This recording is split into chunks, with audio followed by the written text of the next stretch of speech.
मुल्क के मुआशी हालात को ठीक करना है, आवाम मेरा साथ दें, मैं इन सब को संभाल सकता हूँ। साबिक़ सदर आसिफ अली जरदारी का तुरबत में पीपल्स पार्टी के वर्कर्स कन्वेंशन से खिताब।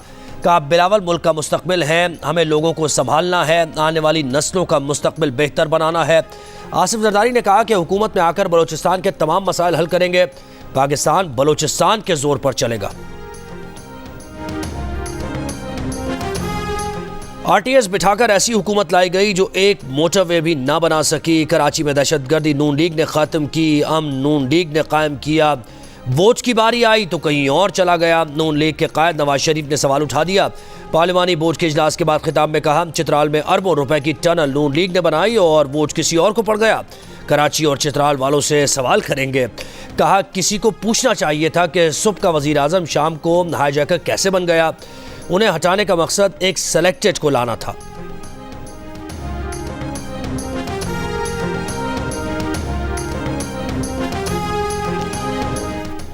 चेयरमैन पीपल्स पार्टी बिलावल भुट्टो जरदारी कहते हैं कि अगर पंजाब में पीपल्स पार्टी को लेवल प्लेइंग फील्ड मिलती है तो न सिर्फ पंजाब में बल्कि पूरे पाकिस्तान में हम सरप्राइज देंगे। लाहौर में मीडिया से गुफ्तगू में बिलावल भुट्टो का कहना था कि अगर हमारी हुकूमत बनती है तो हम सबको साथ लेकर चलेंगे। मुल्क के मौजूदा मसाइल के हल के लिए हमें रिवायती सियासत से हटकर काम करना होगा।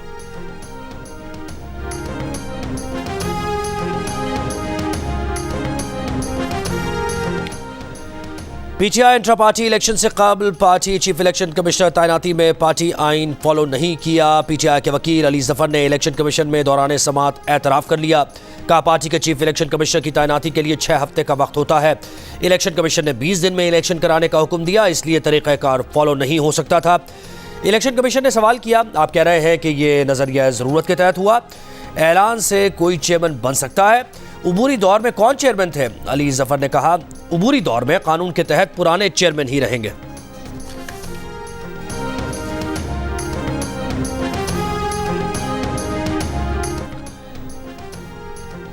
इलेक्शन कमीशन ने बल्ले से मुताल्लिक तहरीक इंसाफ के खिलाफ कोई फैसला दिया तो अदालत से रुजू करेंगे। Chairman PTI barrister Gauhar Khan का ऐलान। इलेक्शन कमीशन के बाहर मीडिया से गुफ्तगू में कहा कि मुल्क की मकबूल तरीन जमात को इंतखाबी अमल से बाहर रखने की कोशिश की गई तो ये जमहूरियत के खिलाफ साजिश होगी। गौहर खान ने कहा कि पार्टी के अंदरूनी मामलात से अकबर एस बाबर का कोई ताल्लुक नहीं। अकबर एस बाबर प्लांटेड आदमी है। बैरिस्टर अली जफर ने कहा कि इंट्रा पार्टी इलेक्शन में सब कुछ कानून के मुताबिक किया गया। इसके बावजूद इलेक्शन कमीशन ने 40 सवालों के जवाब मांगे हैं। हमने उनसे पूछा कि क्या नून लीग और पीपल्स पार्टी समेत दीगर जमातों से भी ये सवाल किए। इलेक्शन कमीशन के पास कोई जवाब नहीं था।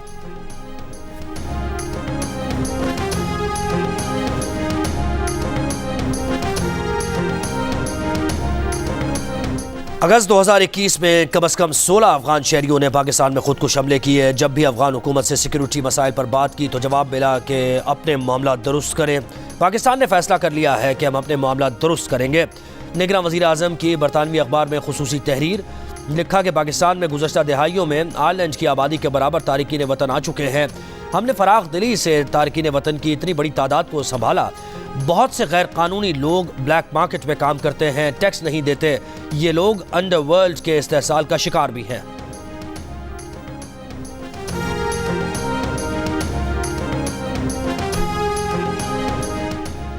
तर्जुमान अफगान वजारत दाखिला का कहना है कि गुज़श्ता एक साल में TTP के 35 से 40 अरकान अफगानिस्तान से पकड़े गए। दाइश के अरकान भी बड़ी तादाद में गिरफ्तार हुए। पड़ोसी ममालिक से अच्छे ताल्लुकात के ख़्वाहां हैं। मजीद कहा कि अफगान सरजमीन किसी मुल्क बशमूल पड़ोसी ममालिक के खिलाफ इस्तेमाल होने की इजाज़त नहीं देंगे।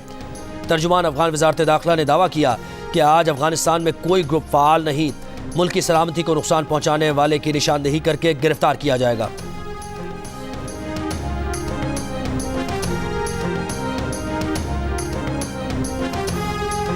इंतखाबी शेड्यूल जारी होने के बाद हल्काबंदियों पर एतराज़ नहीं किया जा सकता। सुप्रीम कोर्ट ने आम इंतखाबात में ताख़ीर के तमाम दरवाजे बंद कर दिए। जस्टिस सरदार तारिक की सरबराही में 3 रुकनी बेंच का कोयटा की 2 सूबाई नशिस्तों पर हल्काबंदियों के खिलाफ अपील पर हुक्म।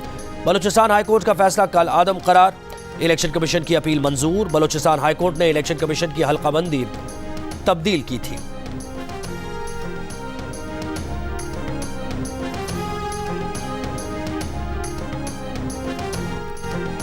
मुस्लिम लीग नून के रहनुमा एहसन इकबाल कहते हैं कि सिंध के अवाम मुस्लिम लीग नून को एक मरतबा आजमा कर देखें। अगर हम आपकी खिदमत ना कर सके तो हम आपके मुजरिम होंगे।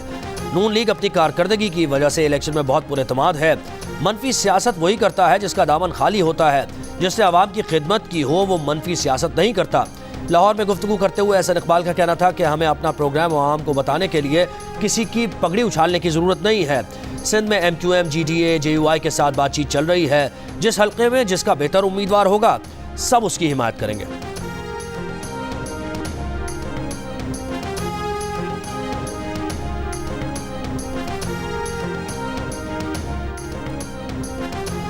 रहनुमा पीपल्स पार्टी शाजिया मरी कहती हैं कि उनकी जमात कोई दरवाज़ा नहीं, लेवल प्लेइंग फील्ड मांग रही है। आइंदा हुकूमत पीपल्स पार्टी बनाएगी। बोली माजी में एक शख्स सियासी मुखालिफिन को गालियां देता रहा। मुल्क में तकसीम के कल्चर को ख़त्म करना है।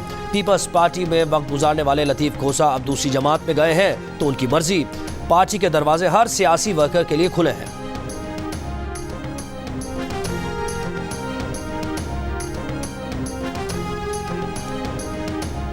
साबिक निगरान वज़ीर दाखिला मीर सरफराज बुगटी पीपल्स पार्टी में शामिल हो गए। आसिफ जरदारी ने पार्टी मफलर पहनाकर सरफराज बुगटी का खैर मकदम किया। तुरबत में पीपल्स पार्टी के कन्वेंशन से खिताब में सरफराज बुगटी का कहना था कि कायद मोहतरम आसिफ अली जरदारी के हुक्म पर पीपल्स पार्टी ज्वाइन कर रहे हैं। पीपल्स पार्टी ही वो जमात है जो पाकिस्तान के खिलाफ बयानियां चैलेंज करेगी। आसिफ जरदारी की क़यादत में बलूचिस्तान के खित्ते में अमन का सूरज तुलू होगा।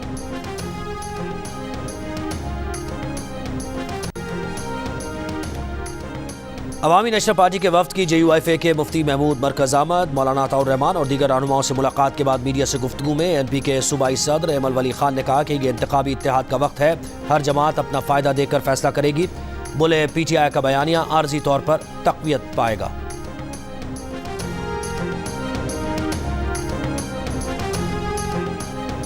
लाहौर हाई कोर्ट का PTI रहनुमा शेर अफजल मरवत को रिहा करने का हुक्म। MPO ऑर्डर गैर कानूनी करार। लाहौर हाई कोर्ट ने शेर अफजल मरवत के भाई की दरखास्त पर फैसला सुना दिया। डिप्टी कमिश्नर को श्योरिटी बॉन्ड के बदले रिहा करने का हुक्म दे दिया।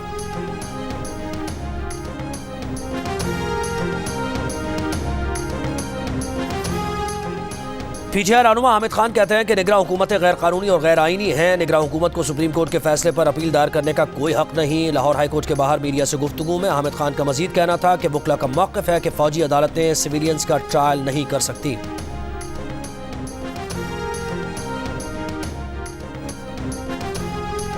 इस्लामाबाद, आज़ाद कश्मीर और गिलदुर्नवा के इलाकों में ज़लज़ले के झटके। ज़लज़ले की शिद्दत 5.8 रिकॉर्ड की गई। ज़लज़ला पैमा मरकज़ के मुताबिक ज़लज़ले की गहराई 140 किलोमीटर ज़ेर ज़मीन और मरकज़ दोदा मकबूजा कश्मीर था।